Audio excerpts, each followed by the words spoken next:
Hello, beautiful souls. It's Marna here. I realize I've been sporadic, but this is one of those times when I got a call that said come out and do a reading. And if you're like me and get those calls, you know ignoring them tends to not go well. So here I am. I am out at the mountain again. I still love it out here. Fortunately, I still have access to come out here as long as I maintain my social distancing. So that is what I am doing. As you can see, there is no one anywhere near me. So tomorrow is the new moon in Taurus. This is a heavy energy that we're coming into, and we're already seeing this. Taurus is all about appreciation of luxury, appreciation of the finer things, appreciation of your comfort zone. It's also about speaking your voice, speaking your truth. And we are seeing the impacts of the dark moon in that already, with the number of protests that are coming up and have been going on about people saying that their comfort zone, their decision to live their life how they choose, should be the primary consideration regardless of the impact it has on those around them. I hope that those people who are out there holding up signs that say that we need to reopen the economy because they want a haircut realize that that means that the hairdresser doesn't have a choice and has that choice removed from them, because once that economy reopens and they can go back to work, they no longer qualify for the financial assistance that's made it possible for them to survive staying home and safe, regardless of their own individual issues like being immunocompromised or living with an immunocompromised family member. This is the shadow side of Taurus. This is the demand of my personal comfort outweighs any other consideration. And this is what is being shouted out at people in general.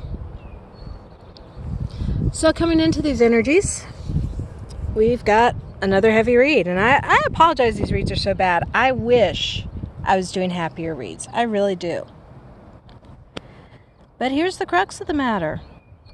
We have people who are placing their personal wants and desires above the good of society as a whole. We have people who do not understand the basic Star Trek concept of the needs of the many outweigh the needs of the few. We have people who decide that since the few includes them, they are what truly matters. They are putting themselves above the good of society as a whole. And in so doing, they are making it impossible for those of us who do respect society as a whole as opposed to the individual to understand, to be able to function in ways that we need to survive. At the same time, though, look at what these people are protesting for. They want to be able to have their own gatherings and celebrations with family and friends. And that is a very understandable desire. That's a very useful desire. That's part of being part of the social contract. They want to be able to go out and do things with those they love. They want to be able to go to restaurants together and have a fancy dinner for an anniversary. They want to be able to have the special moments of what we have always, what we in the last 30 years have come to consider normal. They want to return to their dream of the way things were, and that is why the majority of the people doing these protests are people coming from places of privilege. These are people who were benefiting from society as it was, and because they personally benefited from it, they did not see the things that needed change. And since they did not see the things that needed change, that is what they want to go back to. That is what they are trying to force all of us back into. And they are approaching this with a fire and a passion that can only be created by someone who has been privileged, thinking that they should not have to live like everyone else. For someone who feels that being told that they can't gather in public in a public park without facing police, for someone to feel that that is a new thing. Obviously, they have not looked at the things that have been happening to people of color in the United States for the last, ever. So the people who are coming from place of privilege are striking out from that place of privilege. They honestly believe that these things that they are facing are new, and not realizing that these are the things that have been faced by brothers and sisters of different socioeconomic backgrounds for a very long time. And in striking out from this place of privilege, they honestly believe that they are doing what is right. They honestly believe that they are doing what is best for the whole, not seeing that, they started out in a place that many of us could only dream of being to. And I'm sorry for the camera moves. It's a bit breezy out, and I don't want any of my cards to blow away.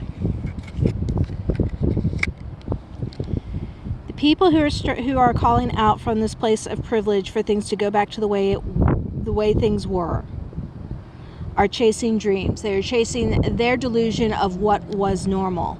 Because again, they do not understand that it was just that, a delusion. That they were coming from a place that only applied to them, not to people in general, not to society as a whole. And quite honestly, many of them feel that if other people have to die so that they can have their dreams, then that's fine. And that is what makes this the devil energy. That's what makes this so abhorrent to many people. No one should have to die so that you can get your hair cut and your nails done. But that is what is being called for.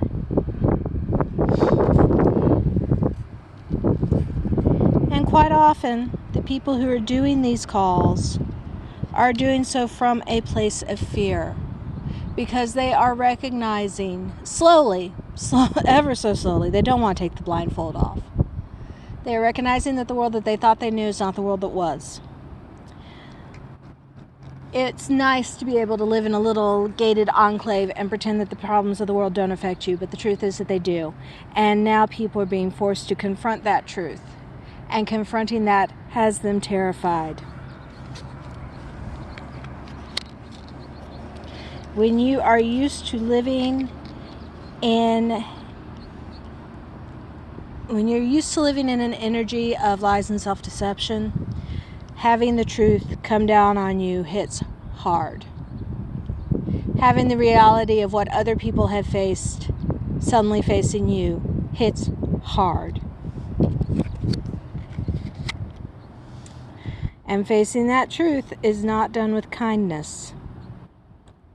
Y'all who've been following me for a while know that I refer to this card as the bitch that'll cut your heart out and show it to you to prove it's still beating. That is what so many of the people from the higher socioeconomic backgrounds, the people who are not even the wealthy, just the people who have been financially comfortable their entire lives. That's what they're facing now. Suddenly they are realizing that their money and their privilege does not buy them exclusivity anymore, that they are still subject to the same rules that the rest of us have been. They are being faced with the fact that you can no longer buy your way out of a drunk driving ticket just because you have the money in the bank account to do it. The virus that is rampaging around the world doesn't give a damn how many zeros are in your bank account. It will hit you the same way it will hit the guy sleeping under the bridge 2 miles away. And you'll both be fighting for the exact same resources in the hospital. And those hospitals have been underfunded because certain people thought that they would make more money by doing so. They did not see the value in paying into a system that benefited all of society instead of just them personally. And that attitude is coming back and killing people now.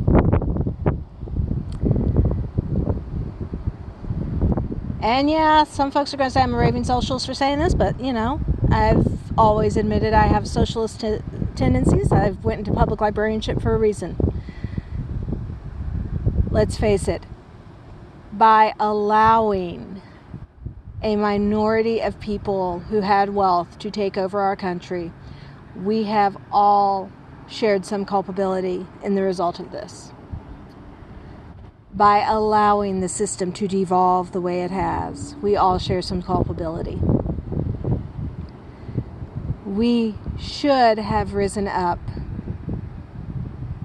10, 20, 25 years ago, when it became obvious what was going on, when the gerrymandering was really getting started, and we didn't. We took our tax breaks and we sat at home and told ourselves that everything was going to work out just fine because it always had. And this is the result.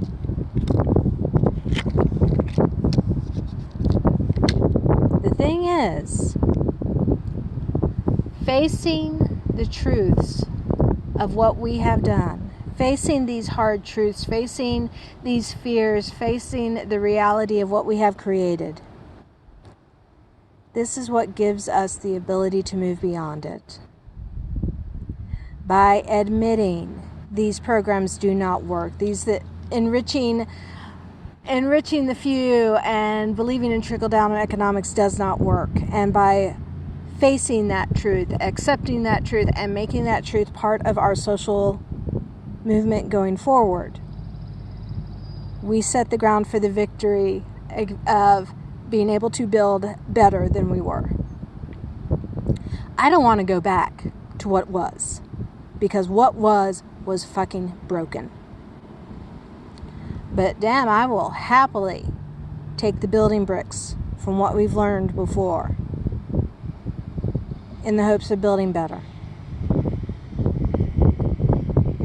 In the hopes of moving away from an oligarchy, in the hopes of actually having one vote actually matter, the same from state to state to state, in the hopes of creating a government of the people, by the people, and for the people again, instead of the rich, by the rich, and for the rich. And I really did not mean to get all this political coming out to this, but this is where the cards are calling me, so. The United States as a country has always believed in individual exceptionalism. It has always believed in the illusion of one person working for themselves, and now we have been faced with the fact that that is indeed an illusion. It doesn't matter if you built a factory from scratch because you still rely on public roads to transport your goods. Yes, we all have the right to work to create the best life possible for ourselves, but that means we all have that right. Not just the people who are starting off with $10 million loans from their parents. People who are starting off with absolutely nothing and pulling themselves up. We all have the right to do what needs to be done. And only in all of us having those rights equally, in removing the inherent privileges that have been granted the certain few, only that way will we reach equality and justice. And yeah, the people who have always had more than enough are going to object to this because they do not believe that they should have to be part of a redistribution. But the people who are starving have been ignored for too long. We're facing losing a percentage of our population. If you look at the last read that I did, by the time the starvation after the plague is over, by the time that we actually have a functioning economy again, we will have lost roughly, and I hate to say it, we will have lost roughly 3% of the entire population of the United States. That's going to put a significant dent in anything, and that population loss will be disproportionately the impoverished and people of color. After that, we have to rebuild from somewhere, and we must be rebuilding from equality if we want to have any hope of reaching the greatness that we tell ourselves we once had. We can no longer fool ourselves into believing that the fact that the Navajo Nation doesn't have water on their reservation doesn't matter. We can no longer fool ourselves into believing that children who do not have regular meals are coming from the same place of learning as children who have never gone hungry. We must provide a system that equalizes the playing field. We must find a way that everyone has an equal chance to reach their potential and come into their Nine of Pentacles. And there will be some who don't. There will be some who just take advantage of it. And you know what?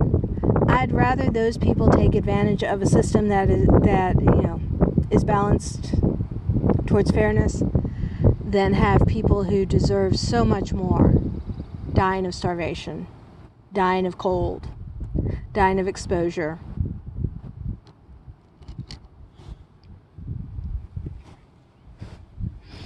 As we move forward in this, we are being granted the opportunity to begin anew, to start new, to build new. If we become fixated on recreating what was, then we will fail. We will not have built anything new. We will simply go back to the broken system that wasn't working. We've had our wake-up call. We have had the injustices and the inequalities put in glaring spotlights where we can no longer ignore them. If we lose ourselves in the nostalgia of the way things were, we won't learn anything from this. So it's up to each of us as individuals, and that is an individual whether you're coming from a place of privilege or whether you're coming from a place of poverty. Each of us as individuals is now mandated to stand up and speak for this equality and this justice between us instead of giving into this dream of what used to be. You hear people saying they want to go back to the way things used to be in the 50s. Well, then let's go back to the high tax rate on corporations, and let's go back to the wealthiest providing enough tax money to support our infrastructure. And let's get rid of the bullshit. Let's get rid of the racism. Let's get rid of the misogyny. Let's get rid of this notion that the man is the provider and the woman is the sweet little homemaker. Let's get rid of this idea that,